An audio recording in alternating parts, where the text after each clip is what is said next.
In this video, I'm heading out in search of a secret hut in a remote valley in the mountains.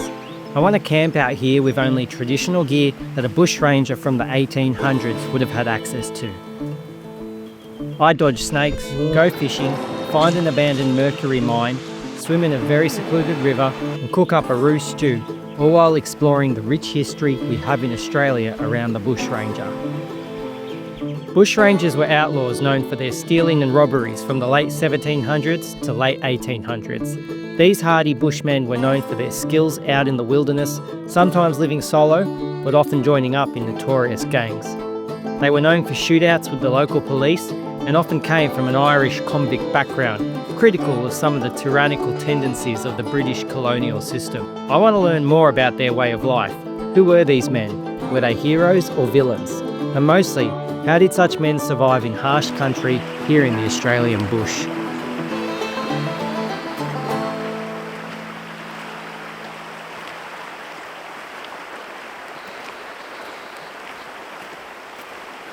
G'day everyone, welcome back to another video. And in this video I'm in a pretty remote section of the Vico High Country in a valley, and I'm going to be walking along this beautiful river here. And on today's video the whole theme is to kind of look into the history of the Australian bushranger. And so I'm only carrying gear that would have been around in the 1800s that the old bushrangers would have carried themselves, and I want to camp out like that. And there is apparently a secret shack or a hidden hut somewhere along this river that I'd like to get to. I'm not quite sure how to get there. I'm going to give it my best shot, so it's going to be a good video. Stick around.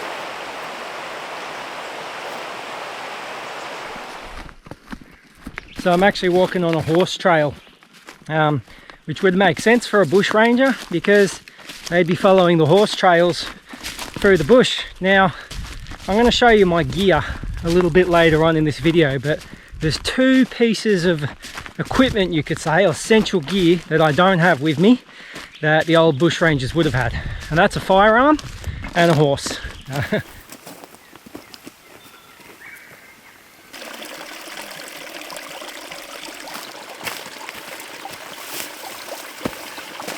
It's a pretty impressive valley here.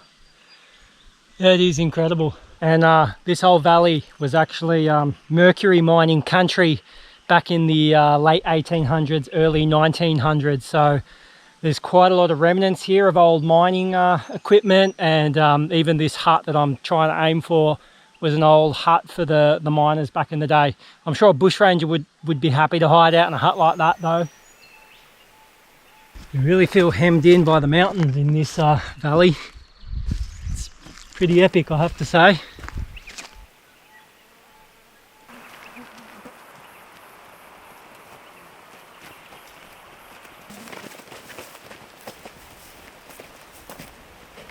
This is what I was worried about, walking along a track like this, being spring, coming into summer, snakes. So here we have an eastern brown. This is one of the most deadliest, I think the second deadliest snake we have in Australia. One of the most deadliest in the world. Let's see if I can get a shot of him. Whoa, there he goes. And just so you're aware as well, I always carry a snake bandage out with me on these trips, and also PLB, personal locator beacon, just for safety's sake. I know the old bushrangers didn't have that. In fact, let me tell you something. When the bushrangers and the old swaggies and the settlers saw snakes, they killed them straight away. Now, I know that, you know, we don't want to do that because we understand the snake's important place in the ecosystem, and we have, you know, ways of treating snakes, but snake bites, snake venom. But back in the day, being bitten by a snake was pretty much death, especially an eastern brown like that. So they didn't want any of these snakes around them. So that's why they would often, kill them on sight. I have a feeling the hut should be just up here, this truck. Oh wow, check it out. Look at this thing.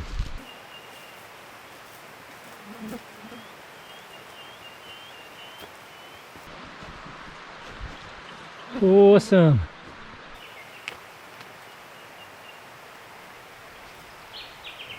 All right,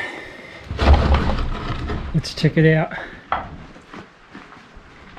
Wow, look at this thing, beautiful. And this is a pretty bloody good spot to spend the night, I say. It's a good hideout, this one, for a bushranger. All right, so let me go through what's here in the hut. That will come in handy, the bush saw. Have a look at this. I really didn't even need to bring food, if you think. We've got tea bags, we've got sugar, for goodness sake. We've got a furphy over there, someone's left. A couple of cans of tuna. Mate, if you got stuck out here, you'd be pretty fine. I like this. We've got old wire, an old lantern.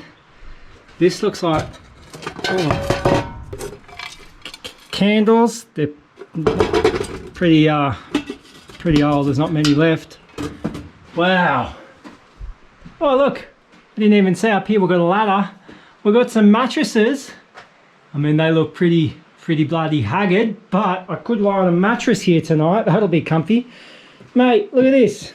I can't believe I've got that. I've got a seat.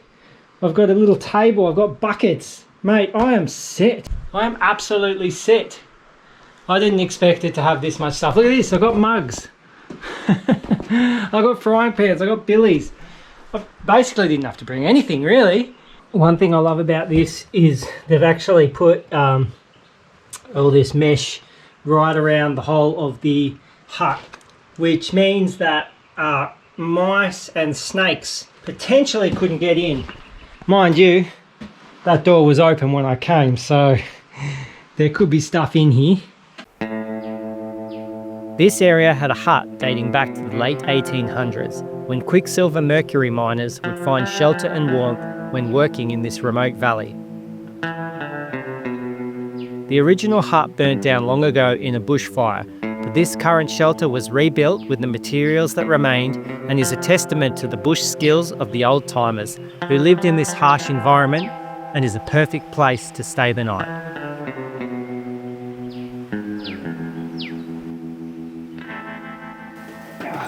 Alright, I might just do a run through of the gear I have with me on this trip, so I can show what I've carried out with me. I didn't realise there'd be so much stuff in this hut. I could have come with way less, but that's alright. So first up here, this is my bedroll, and I've got my Jack Stillman poncho, which is used, it's a wax canvas poncho, but I'm using it as a ground sheet. Guys, I have a affiliate link with Jack Stillman, so if you want to get something from them, check them out. They do great wax canvas stuff. But yeah, so I've rolled up a woolen blanket in this as well. I've also got here, this is my leather swag strap from Southern Land Bushcraft Leatherwork. He's got an Etsy store as well, and yeah, it's a beautiful swag strap that just takes the weight off things.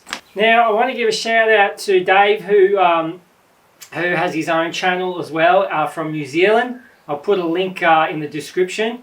He sent me out this knife with a beautiful sheath as well, but this is a old hickory knife, and this has got history in the US as kitchen knives that were made in the early 1900s. But a lot of the old cowboys and that used to take them out bush out in the States. So this is potentially something that someone in the early 1900s would have had access to in Australia. Great quality knives apparently, so I'm using this one for my trip here. And I've also got a tucker bag. In my tucker bag, I've got a bunch of vegetables for tonight. I've got this old school billy. This is a genuine antique billy. And in here, I've got some flour to make damper. And I've also got some roux meat, which I'll be cooking up later tonight, and some lard instead of oil. So this is my leather satchel. Definitely something that you would have seen as a riding bag back in the day. And in here I've got, you know, just a water kit, a plate, little bit of rum, because rum has we've got a lot of history with rum in this country. Emergency medical kit. I've got all my camera equipment in here, so batteries, things like that. I've also got my flint and steel, and I've got another Jack Stillman pouch. These are really good wax canvas pouches, and this is where I keep my tobacco and my tobacco pipe. Other than that, pretty much the only bit of modern equipment I have is camera gear and emergency medical kit, because I am quite far out in the middle of nowhere. Anyway, now that I've shown you all that, I might actually go for a bit of a wander. I might actually go for a swim in the river because it's that bloody hot, and then I'll go for a bit of a wander and start preparing because I need to get firewood and stuff like that for tonight. Alright, just going for a little walk. So, a beautiful flowing creek. That's very nice. Oh, you're kidding me. Look at this. Oh. Should have brought the rod. Look at this.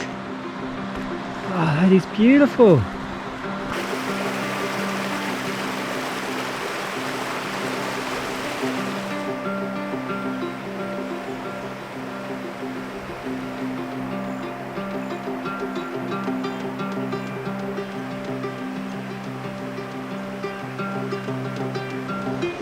This is quite literally paradise. Look at it. Oh, it's nice and cold as well. Ah, good place to cool down.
Alright, I'm down here by the river again, and this is my little pocket fishing kit, and this is something that the old fellas could have whipped up themselves, and it's just a bit of a line, and I've got a makeshift float on it.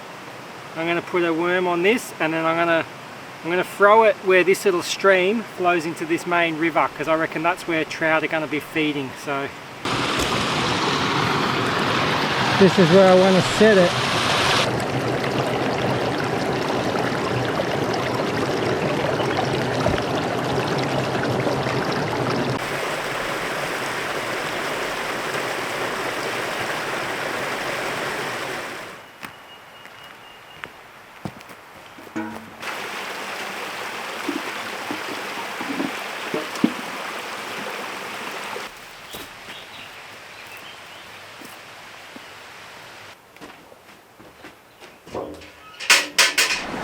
So there's clearly a little track that goes up this stream. I thought I'd just come have a look, see what I can find, because look at this.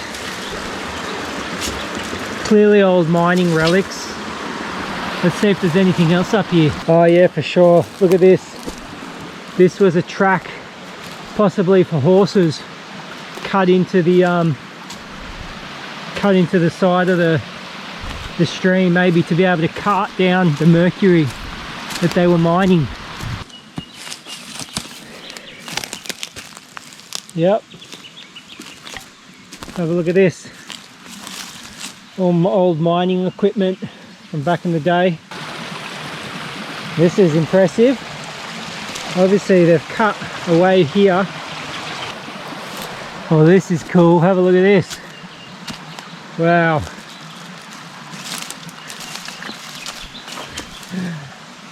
Just imagine the little operation they had going on back in the day here, mining their mercury. Some more stuff around here as well. What a life that would have been. Oh wow. Here we go. Ah, I think I found part of where they were mining from. The theme of this video was all about the bushrangers, but I feel like I should have made it about miners back in the day. But anyway, there's plenty of other mining spots and mining camps that I can go to and do videos on. Yeah, I'd like going to an area and recreating how it would have been in that area at the time. But look, when this was in operation, I will give you, I don't want to tell you the location of where I am, but I will give you a hint. It's kind of towards Kelly country. So the Kelly gang were very much in operation during the same time period that this mine was going. So absolutely could have had bushrangers back in the day hide out in this area. There was 3 main waves of bushranging in Australian history.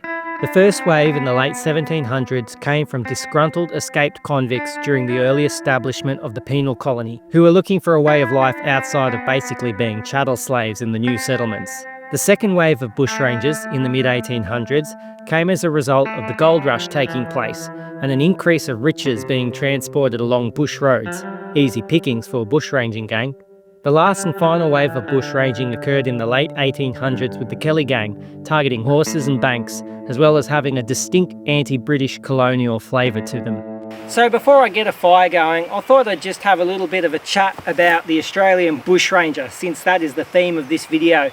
And obviously, you know, my YouTube name is The Bearded Bushranger, so what are my thoughts on the bushranger?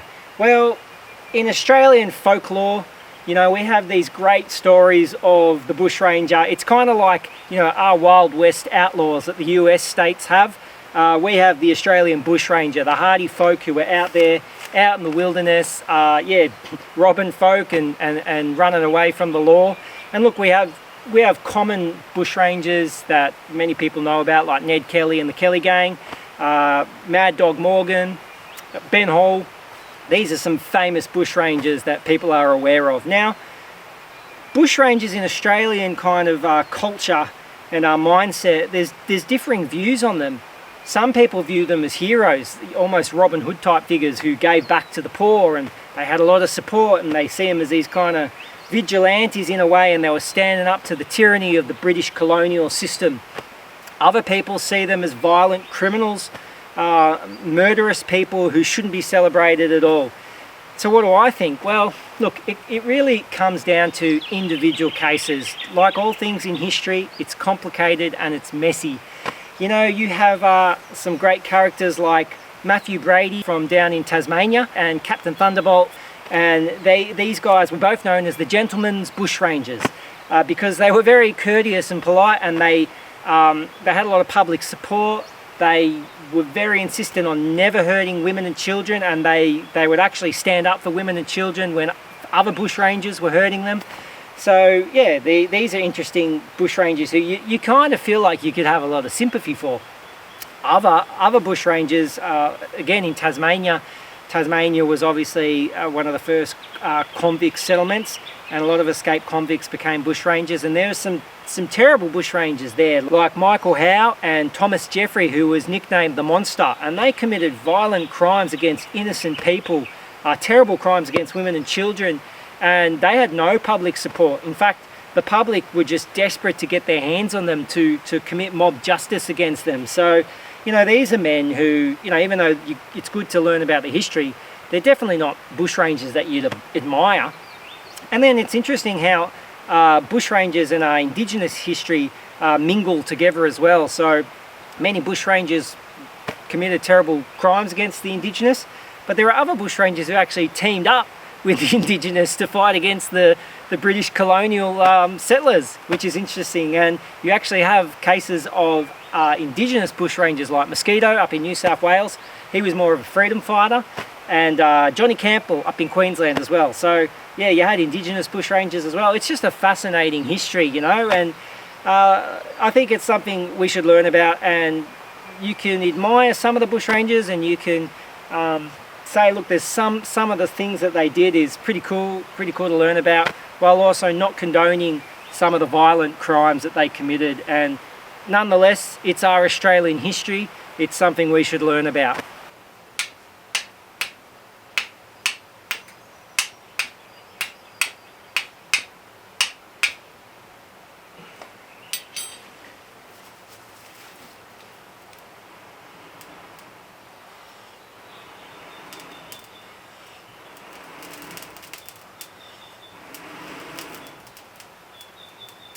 Here we go.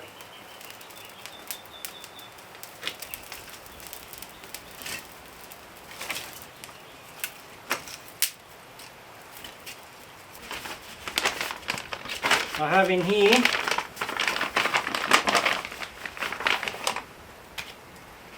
kangaroo steak. I'm going to cut this up into nice little pieces.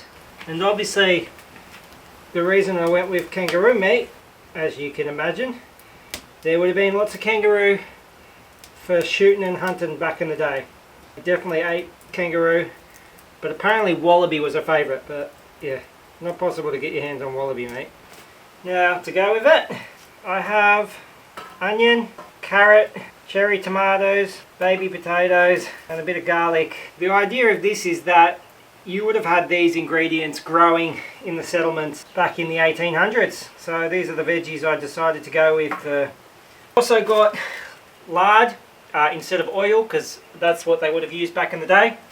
I have salt, and I have my little magic ingredient seasoning here. And basically I'm going to fry up the onions and the roux first, and then I'm gonna just stew it for a good hour or so.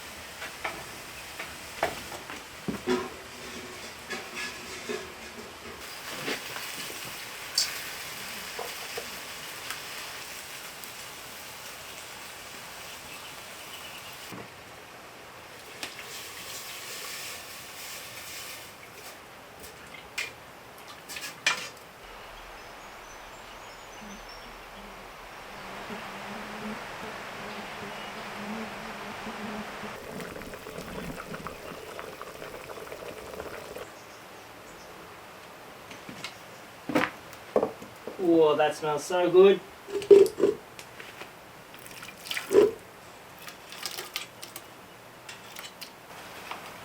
Here we go.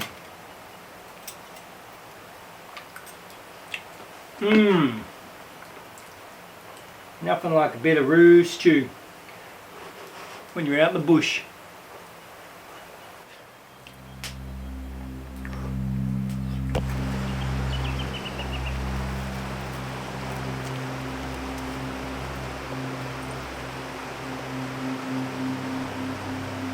Burp.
Well, no luck with the fishing. I might pull that little handrail in. Doesn't matter, I'm very full and I've still got leftovers anyway, so.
Oh, well, good morning everyone.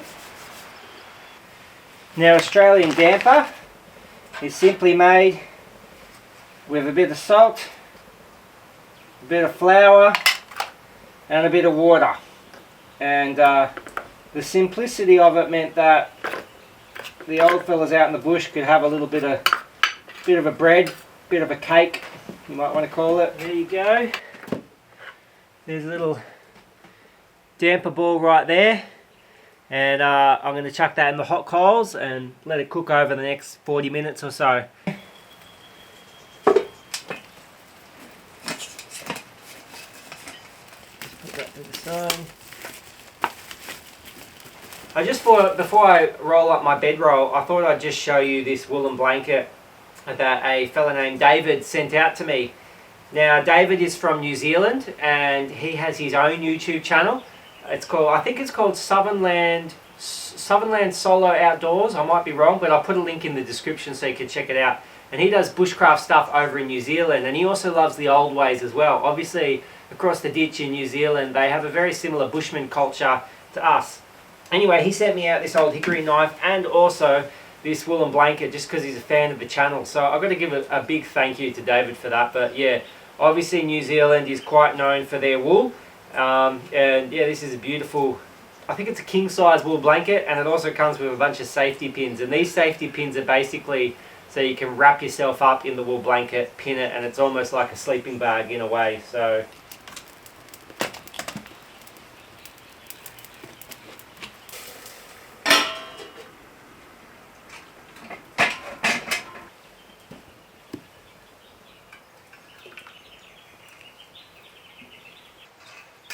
let's see how it looks.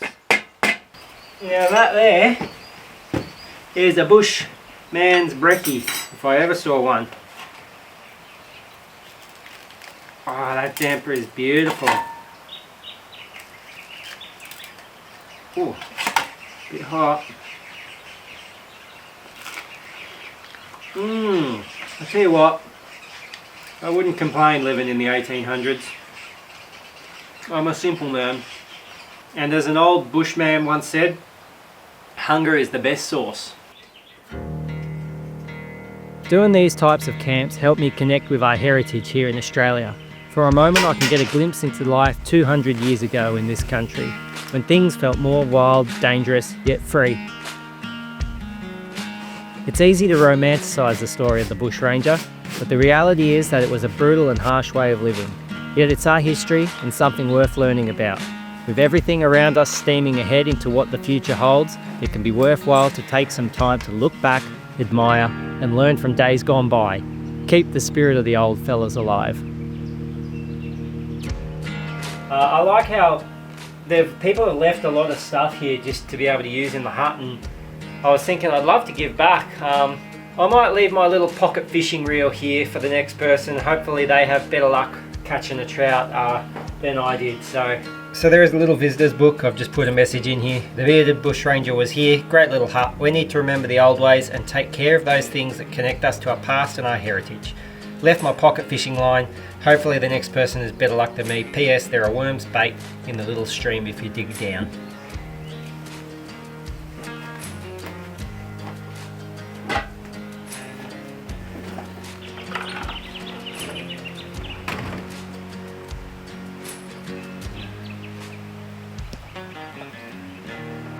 Alright everyone, this bushranger's heading back to civilization. Otherwise I want to say thank you for watching this video.